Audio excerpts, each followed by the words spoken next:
Hello बच्चों, welcome to SRB science. आज हम लोग क्विज फटाफट सीरीज में हमारी 12th एनसीईआरटी बुक के chapter number 2 sexual reproduction in flowering plants का 5th क्विज करने जा रहे हैं। इस चैप्टर के 4 क्विज हम लोग पहले ही सॉल्व कर चुके हैं।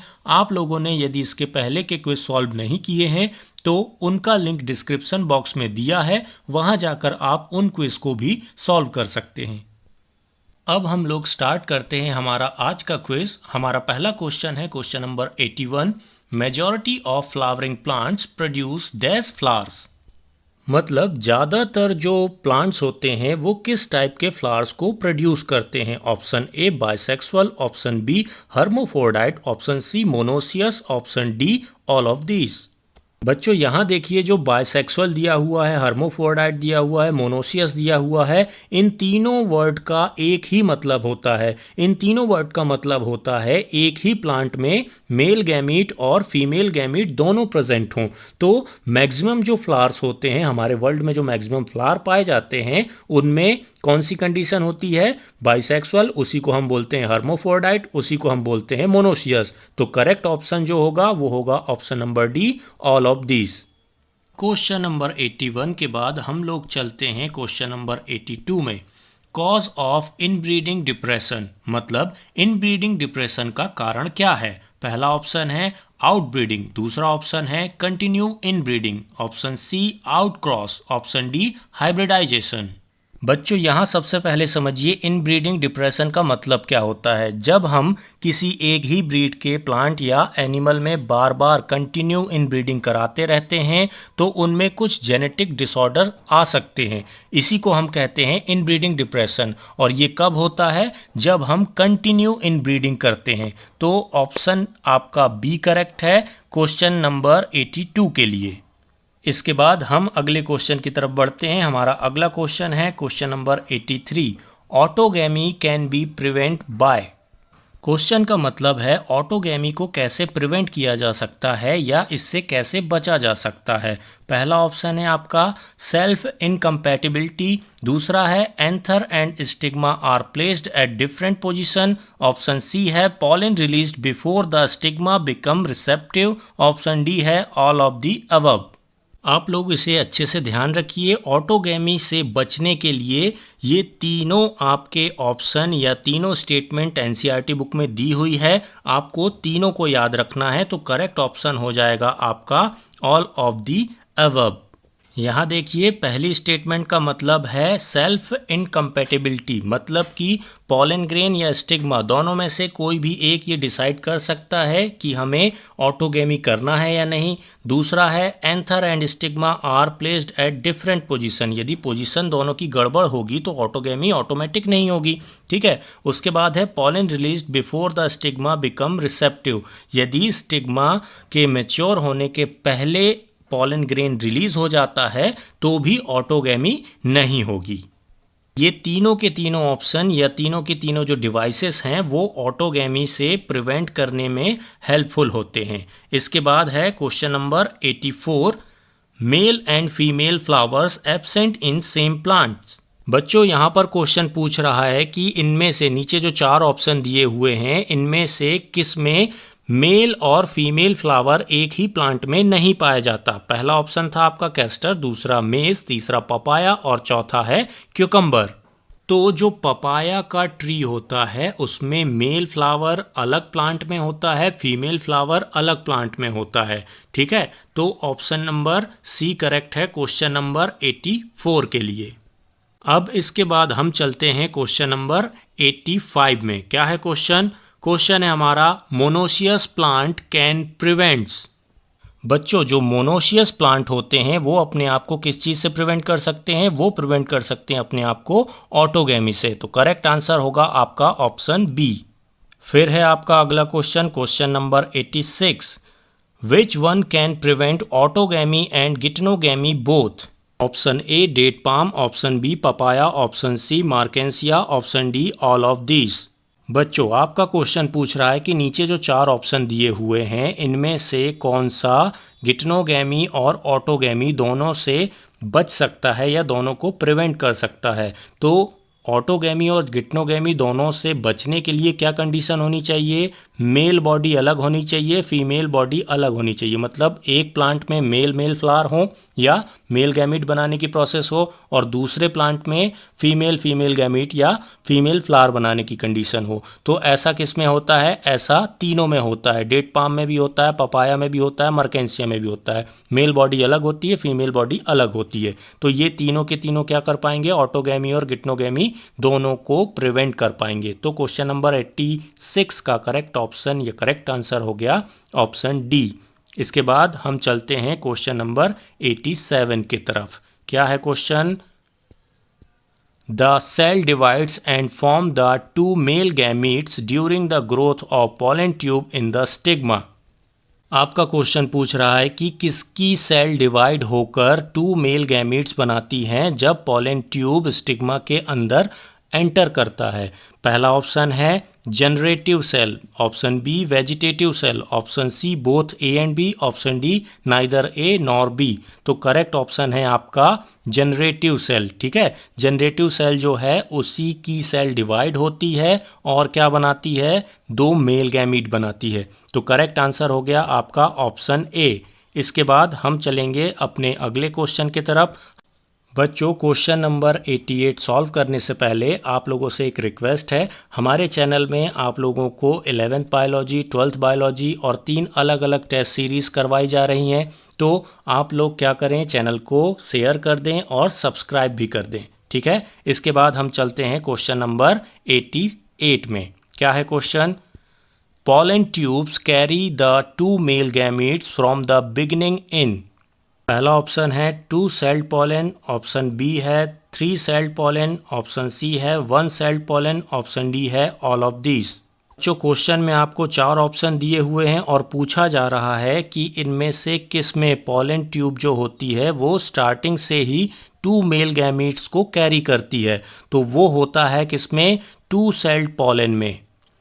तो आपका क्वेश्चन नंबर 88 का करेक्ट आंसर होगा ऑप्शन ए।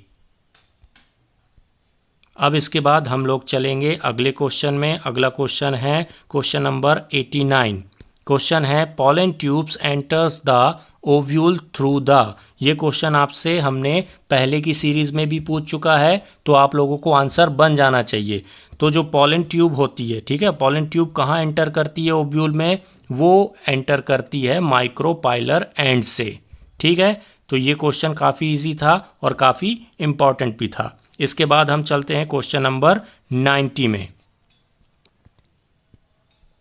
क्वेश्चन नंबर 90 है pollen grains on slides plus 10% sugar solution plus 15 to 30 minutes, what will you see on slide under microscope। बच्चों, ये क्वेश्चन आपका एक एक्सपेरिमेंट टाइप का है पर आपकी एनसीईआरटी बुक का है, इसलिए इम्पॉर्टेंट है।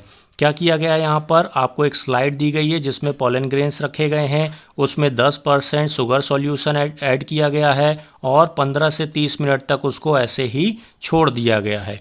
अब आपसे पूछा गया है कि अब आप माइक्रोस्कोप में उस स्लाइड को देखिए और आपको वहाँ पर क्या दिखाई देगा।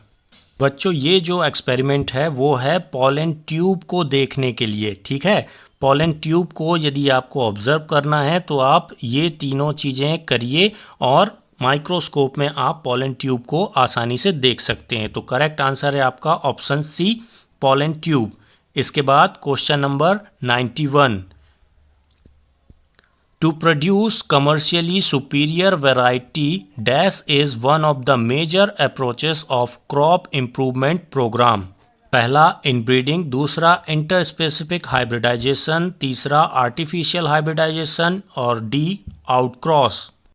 बच्चों, यहाँ पर थोड़ा सा क्वेश्चन की लैंग्वेज को समझने की कोशिश कीजिए। यहाँ पर आपको कमर्शियल क्या किया जा रहा है? सुपीरियर वैरायटीज़ को प्रोड्यूस किया जा रहा है। तो जब कमर्शियल टर्म आ गया है इसका मतलब हम क्या कर रहे हैं? चीज़ों को आर्टिफिशियली कर रहे हैं। तो करेक्ट ऑप्शन तो हो जाएगा आपका आर्टिफिशियल हाइब्रिडाइजेशन। बाकी के ये तीनों जो हैं इनको हम नेचुरल तरीके से कर सकते हैं, पर आपको यदि कमर्शियल करना है यानी कि जिससे पैसे हम कमा सकें तो उसके लिए हमें आर्टिफिशियल हाइब्रिडाइजेशन की ज़रूरत पड़ती है। इसके बाद हम चलते हैं क्वेश्चन नंबर 92 में।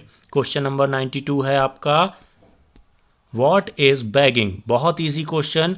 बैगिंग क्या होता है? Option A covering the pollen, B covering the ovule, option C covering the stigma, option D covering the flower. तो बैगिंग की जो प्रोसेस होती है उसे हम कहते हैं कवरिंग ऑफ द स्टिग्मा। जब हम स्टिग्मा को बटर पेपर से कवर कर देते हैं, इस प्रोसेस को हम कहते हैं बैगिंग। ठीक है, तो करेक्ट आंसर हो गया आपका ऑप्शन नंबर सी। इसके बाद हम चलते हैं question number 93। What is इमस्कुलेशन? Just opposite है पिछले क्वेश्चन का। पिछले क्वेश्चन में हमने बैगिंग देखा, अब हम देख रहे हैं इमस्कुलेशन। तो इमस्कुलेशन में हम क्या करते हैं? पॉलन को कट करते हैं। ठीक है, हम बाकी के ऑप्शन इसलिए नहीं पढ़ रहे क्योंकि क्वेश्चन बहुत इजी है, बहुत पहले से पढ़ते आ रहे हैं आप लोग। अब इमस्कुलेशन और बैगिंग को आपको ध्यान रखना है। इसके बाद हम चलते हैं क्वेश्चन नंबर 94 में। यहाँ पर क्या दिया हुआ है? आपको एक डायग्राम दिया हुआ है और PQR की नेमिंग को आपको आइडेंटिफाई करना है। तो क्या होगा, आप बताइए आंसर। इस डायग्राम से मिलता जुलता क्वेश्चन हमने पुराने क्विज में भी पूछा है। तो यहाँ पर जो नई चीज़ ऐड हुई है वो है P। ठीक है, इसके पहले का जो ओव्यूल है हमने उसको डिटेल में पढ़ा है, उसके क्विजेस हमने किए हैं, पर यहाँ पे एक नई चीज़ जो ऐड हुई है वो है पी पॉलन। तो पी से पॉलन ट्यूब। तो पी क्या हो गया आपका? पॉलन ट्यूब हो गया। और उसके बाद यहाँ पर ये जो दो छोटे से न्यूक्लियाई हैं उनको पूछा जा रहा है, वो क्या है? Polar nuclei. मतलब क्यू हो गया आपका पोलर न्यूक्लियाई। और आर जहाँ पर ऐड हो रहा है या आर जिसको शो कर रहा है, डिनोट कर रहा है, वो है सिनर्जिड सेल्स। तो ऑप्शन आपका एक करेक्ट है क्वेश्चन नंबर 94 के लिए। अब हम आ चुके हैं क्वेश्चन नंबर 95 में। यहाँ आपको एक डायग्राम दिया हुआ है और फिर से आपको PQR को आइडेंटिफाई करना है। यहाँ हमने आपको ऑप्शन इसलिए नहीं दिए हैं क्योंकि ये जो डायग्राम है बुक में काफ़ी छोटा दिया हुआ था और इसकी डिटेलिंग उतने ठीक तरीके से समझ नहीं आ रही थी, तो हमने आपको ऑप्शन नहीं दिए हैं। आप लोगों को क्या करना है? कमेंट बॉक्स में PQR को आइडेंटिफाई करना है और कमेंट बॉक्स में हमें बताना है। ठीक है, इसके बाद हम चलते हैं क्वेश्चन नंबर 96 में। क्या है हमारा आज का क्वेश्चन नंबर 96? फिर से देखिए, यहाँ पर आपको दो इमेजेस दिखाई दे रही हैं। What is showing in the image? तो यहाँ पर भी बहुत इजी हैं ये चीज़ें, पर हम लोग क्या करते हैं? एनसीईआरटी के जो डायग्राम हैं उनको इग्नोर कर देते हैं। तो इग्नोर नहीं करना है। ये दोनों चीज़ें आपको देखने में लगभग एक सी लग रही होंगी, पर दोनों अलग अलग चीज़ का डायग्राम है। पहला वाला ए जो है वो है मतलब जो पॉलन ग्रेन होते हैं उनके जर्मिनेशन का स्टिग्मा में, और ये है पॉलन ट्यूब का फॉर्मेशन स्टाइल के अंदर। ठीक है, तो दोनों को ध्यान से देख लीजिए और समझ लीजिए। इसके बाद है आपका क्वेश्चन नंबर 97।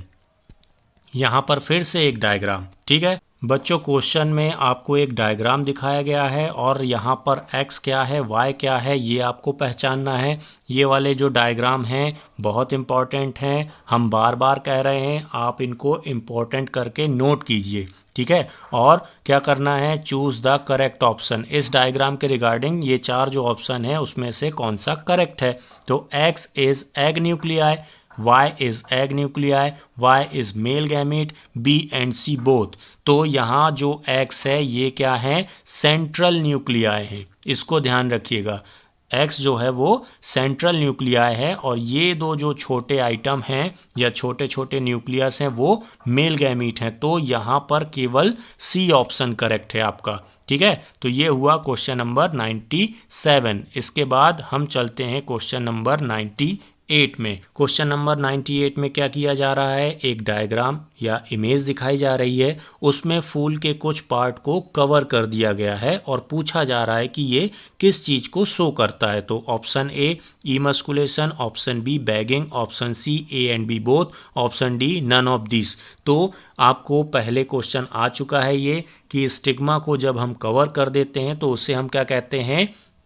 क्या कहते हैं? उसे कहते हैं हम बैगिंग। ठीक है, तो ये बैगिंग प्रोसेस का एक प्रैक्टिकल व्यू है। ठीक है, यहाँ पर ध्यान से देखेंगे आप तो यहाँ से पॉलन ग्रेन को कट कर दिया गया है, पर इसको हम इमस्कुलेशन नहीं कहेंगे। ठीक है, इसको हम कहेंगे सिर्फ बैगिंग। क्यों? क्योंकि हमें कवरिंग दिखाई दे रही है। और इसके बाद जो आने वाला क्वेश्चन है उसमें हम बताएंगे कि इमस्कुलेशन किसे कहा जाएगा।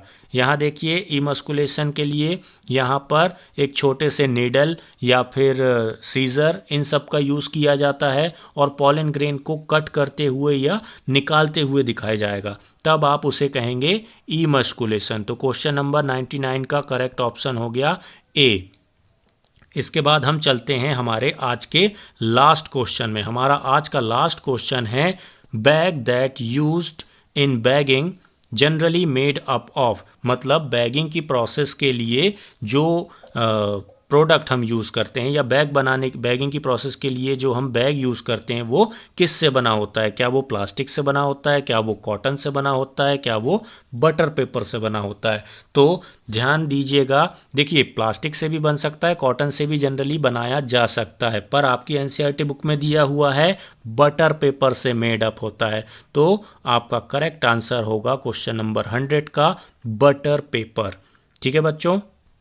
तो बच्चों क्वेश्चन नंबर 100 हमारा आज का आखिरी क्वेश्चन था इस क्विज का। इसके बाद आप लोगों को क्या करना है, हमारे चैनल को सब्सक्राइब करना है, अपने दोस्तों के साथ शेयर करना है और इंस्टाग्राम में हमें फॉलो करना है। और हम आपसे मिलेंगे अगले क्विज के साथ अगले वीडियो में। तब तक के लिए थैंक यू, बाय बाय।